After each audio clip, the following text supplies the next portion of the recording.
Na última quarta-feira, o nosso Comitê de Política Monetária aumentou a taxa Selic para 13,75. A gente não via valores tão altos desde 2016. E a pergunta que eu te faço é: como que isso impacta a sua vida e o nosso país? Será que você pode estar perdendo dinheiro com isso? Ou será que você tem oportunidades de ganho? Fica comigo que no vídeo de hoje você vai ver tudo isso.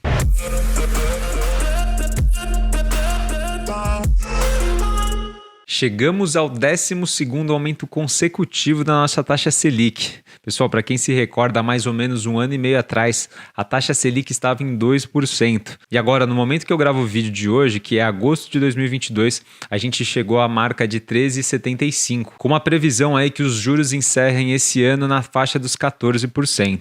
E no vídeo de hoje eu queria falar justamente um pouquinho sobre o que é essa taxa Selic, o que são essas políticas econômicas do nosso país, como que isso interfere no nosso dia a dia e também falar um pouquinho sobre o momento atual que a gente vive hoje, um período que a gente acabou de sair de uma pandemia, que ainda vivemos um pouco do resquício dela, tem guerra na Rússia, hiperinflação mundial e também falar um pouquinho sobre, num cenário de possível crise, quais oportunidades ou como que a gente pode fazer para se proteger de tudo isso. Então vamos para o primeiro tópico dessa nossa conversa, que é justamente entender um pouco sobre a base econômica do nosso país, o que é a taxa Selic, como que ela interfere. Aqui é uma ideia, pessoal, é passar uma base para vocês, para sempre que saia uma notícia na mídia falando sobre inflação, sobre a taxa Selic, vocês entendam como aquilo possivelmente pode afetar a sua vida e o nosso país como um todo. Então, logo de cara, eu quero te fazer uma pergunta. Você acha que o governo interfere na nossa economia? A resposta para isso, pessoal, é sim. O governo interfere sim na nossa economia através das políticas econômicas, tá? Dentre elas, a gente tem as políticas monetárias, as políticas fiscais, as políticas cambiais e as políticas de renda. Então, o governo sim interfere de algumas formas na economia do nosso país. Hoje, mais especificamente, eu quero falar sobre as políticas monetárias, porque elas são um conjunto de medidas que o governo vai adotar para conseguir controlar a liquidez, a oferta aí do dinheiro que a gente tem em circulação. E dentre as políticas monetárias, com certeza a mais importante é o open market, ou o livre mercado. É nesse ambiente, pessoal, que o governo, através do Banco Central, negocia a compra e venda de títulos públicos com outras instituições financeiras. E é através dessas operações que a gente consegue determinar a nossa taxa Selic, que é a taxa base de juros da nossa economia. E agora que você entendeu mais ou menos de onde vem a nossa taxa Selic, eu quero te falar qual que é a principal função dela, que é justamente controlar o nível dos preços, a famosa inflação. E eu quero explicar como que essas forças, a taxa base de juros e a inflação, elas são inversamente proporcionais. O que eu quero dizer com isso? Uma vez que a nossa taxa Selic ela sobe, a consequência é provavelmente que num curto período de tempo a nossa inflação diminua e, consequentemente, uma vez a taxa Selic baixa, a inflação ela sobe bastante. Pessoal, quer ver um exemplo prático disso? Imagina um ambiente em que a nossa taxa Selic era de mais ou menos 2%, como a gente vivenciou há um ano e meio atrás. Se você deixasse o seu dinheiro parado, guardado, aquele dinheiro te renderia muito pouco no investimento seguro. Você talvez teria que ir para a Bolsa de Valores ou algum investimento de renda variável para procurar uma rentabilidade melhor. O que acaba acontecendo uma vez que o seu dinheiro não rende tanto no ambiente seguro? Ou você gasta ele, ou você procura um investimento em algum ativo de risco. Na contrapartida, as empresas que estão procurando expandir seus negócios, elas vão ao mercado procurando crédito, uma vez que esse crédito está barato. Então, elas conseguem um financiamento empresarial para abrir uma nova unidade, uma nova fábrica, uma nova franquia, enfim, alguma coisa do tipo. Da mesma forma, as pessoas físicas, às vezes elas, em vez de deixarem o dinheiro guardado rendendo pouquinho, elas vão e compram uma casa, financiam uma casa, que as taxas de juros está baixo, consequentemente o financiamento imobiliário também vai estar mais baixo. Elas podem comprar um carro, enfim, elas podem comprar outros bens também, né? Então você vê que uma taxa de juros mais baixa favorece o consumo, ela incentiva o consumo, uma vez que o seu dinheiro guardado rende pouco e uma vez que você, caso queira construir, comprar ou até expandir um negócio, o custo do dinheiro vai estar mais barato. E respeitando aquela lei da oferta e da demanda, né? Uma vez que você estimula o consumo, tem mais dinheiro em circulação, a demanda está cada vez maior, porém a oferta não cresce no mesmo ritmo, você tem um aumento do preço. que é a famosa inflação. Já por um outro lado,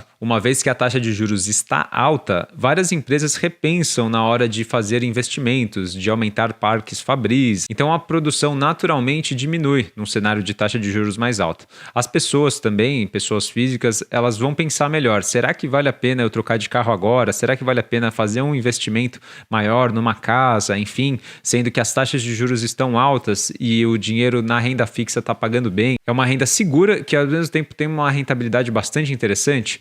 Então a taxa de juros alta, ela desacelera o nosso consumo, desacelera a nossa produção e consequentemente deixa mais dinheiro parado na nossa economia. Outro impacto dessa desaceleração, tanto do consumo quanto da produção, é o desemprego. Uma vez que as fábricas e as empresas não estão operando em capacidade máxima, acaba gerando aí uma ociosidade no quadro de funcionários e, consequentemente, demissões. Pessoal, resumindo então, uma taxa de juros baixa aumenta o dinheiro em circulação.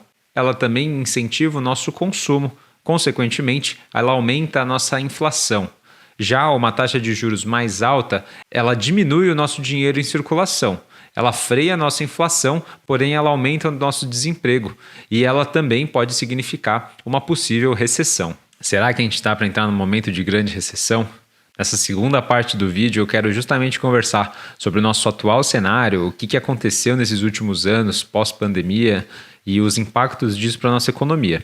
Mas antes de falar sobre isso, já vou pedir para você deixar o like se você curtiu o conteúdo até aqui, compartilha com quem você acha que pode se beneficiar e, é claro, se inscreve no canal para acompanhar mais conteúdo como esse. E vamos para essa segunda parte do vídeo, que é justamente entender o que estamos vivendo hoje. Pessoal, acho que não é novidade para ninguém que as coisas ficaram muito mais caras, né? A gente vê a gasolina como uma das coisas mais faladas nos últimos tempos, mas não é só a gasolina, água, luz, gás, tudo ficou mais caro, né? Encher um carrinho no supermercado está praticamente um desafio nos últimos tempos. Mas por que será que essa inflação tão alta está acontecendo? Bom, é uma somatória de fatores, mas vamos começar com talvez o primeiro deles, que foi a pandemia que a gente vivenciou. Querendo ou não, hoje a gente já está conseguindo retomar a economia, mas por alguns anos, alguns meses, a economia ficou totalmente travada ou muito prejudicada por conta dessa pandemia, que foi algo que o mundo não estava preparado. O mundo realmente não estava esperando uma paralisação tão grande como a que a gente viveu. E isso, se a gente for pensar, gerou dois impactos. O primeiro é em questão de produção. Uma vez que a produção ela praticamente cessou em alguns setores ou diminuiu muito em outros, a nossa oferta também, consequentemente, diminuiu. E por um outro lado, o governo ele teve que imprimir dinheiro através das políticas assistencialistas e distribuir para a população, para que essa população mais carente tivesse acesso a consumos de bens básicos ali para a subsistência mesmo, né? Para sobreviver.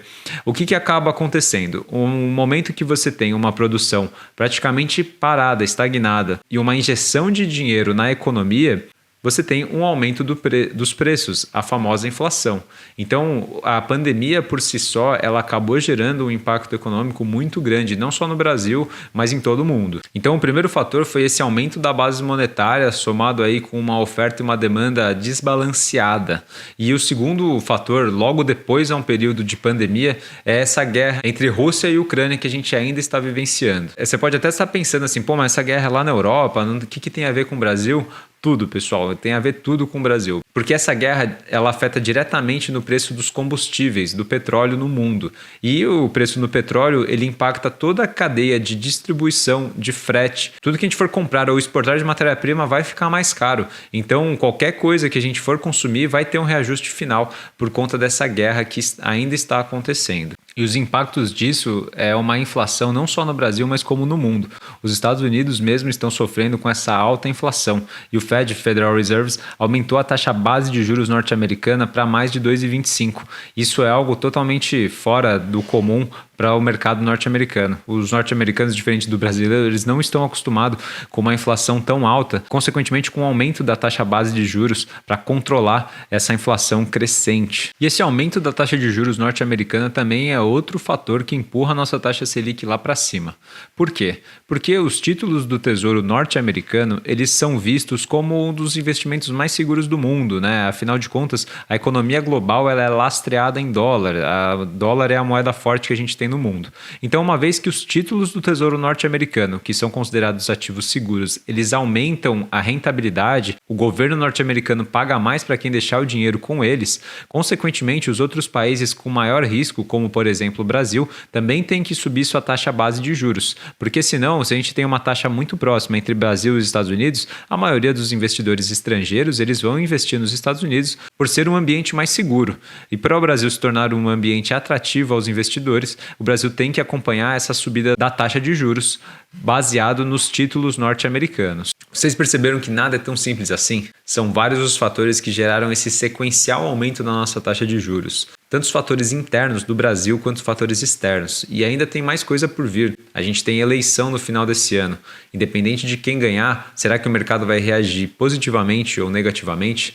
Será que os Estados Unidos e a China podem entrar em um conflito armado, uma terceira guerra mundial? Os Estados Unidos ele defende a independência da ilha de Taiwan e a China ameaça invadir a ilha de Taiwan com as suas tropas. O que será que a gente pode aguardar nesse futuro tão incerto? Será que é uma possível crise, uma possível guerra? A gente não sabe dizer.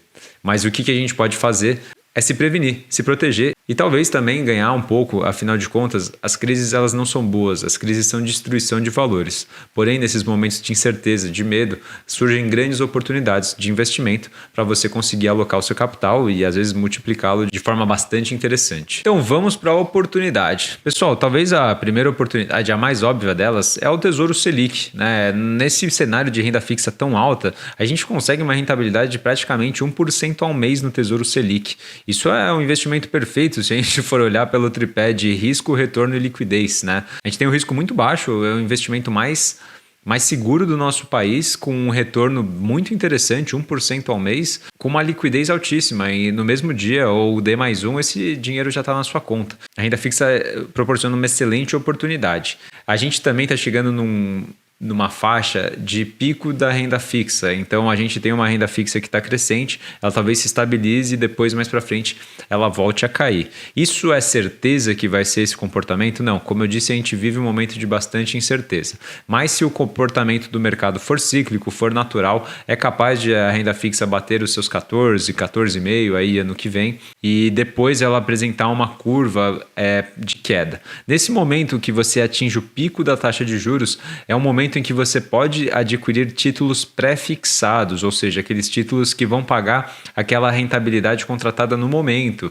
Então vamos dar um exemplo que você consegue um título pré-fixado com taxa de 15%, com uma Selic voltando para casa de uns 8, 8,5%, como é possível acontecer daqui a alguns anos, e você tendo um título de longo prazo pré-fixado à taxa de 15%, você consegue ou ter uma rentabilidade bem acima do mercado, ou vender esse título no mercado secundário com um ágio bem interessante. Então, dentro da renda fixa, a gente tem aí um mix de duas opções. Um título que é bem mais seguro. Já no mercado de renda variável, se a gente for olhar para a Bolsa de Valores de uma maneira geral, eu considero que muitas ações da Bolsa estão baratas, né? E por que isso acontece? Como eu disse antes, a gente vive um momento em que o futuro é bastante incerto, a gente não sabe o que vai acontecer. Essa incerteza, esse medo cria oportunidades. O próprio Warren Buffett tem uma frase bem interessante que ele diz: tenha medo quando os outros são gananciosos e seja ganancioso quando os outros estão com medo. Essa frase aí representa bastante o cenário que a gente vive hoje. Um cenário de bastante tensão entre os investidores faz com que eles fujam da renda variável e corram para a renda fixa, fazendo com que empresas como o Banco do Brasil, CSN, CPFL apresentem um preço bem interessante, segundo a minha opinião. Mas e agora, o que eu faço? Será que eu corro para investimentos mais seguros? Será que eu tento aproveitar as oportunidades da Bolsa de Valores? Se eu posso dar um conselho para vocês, tenha uma estratégia de investimento bem clara, bem definida.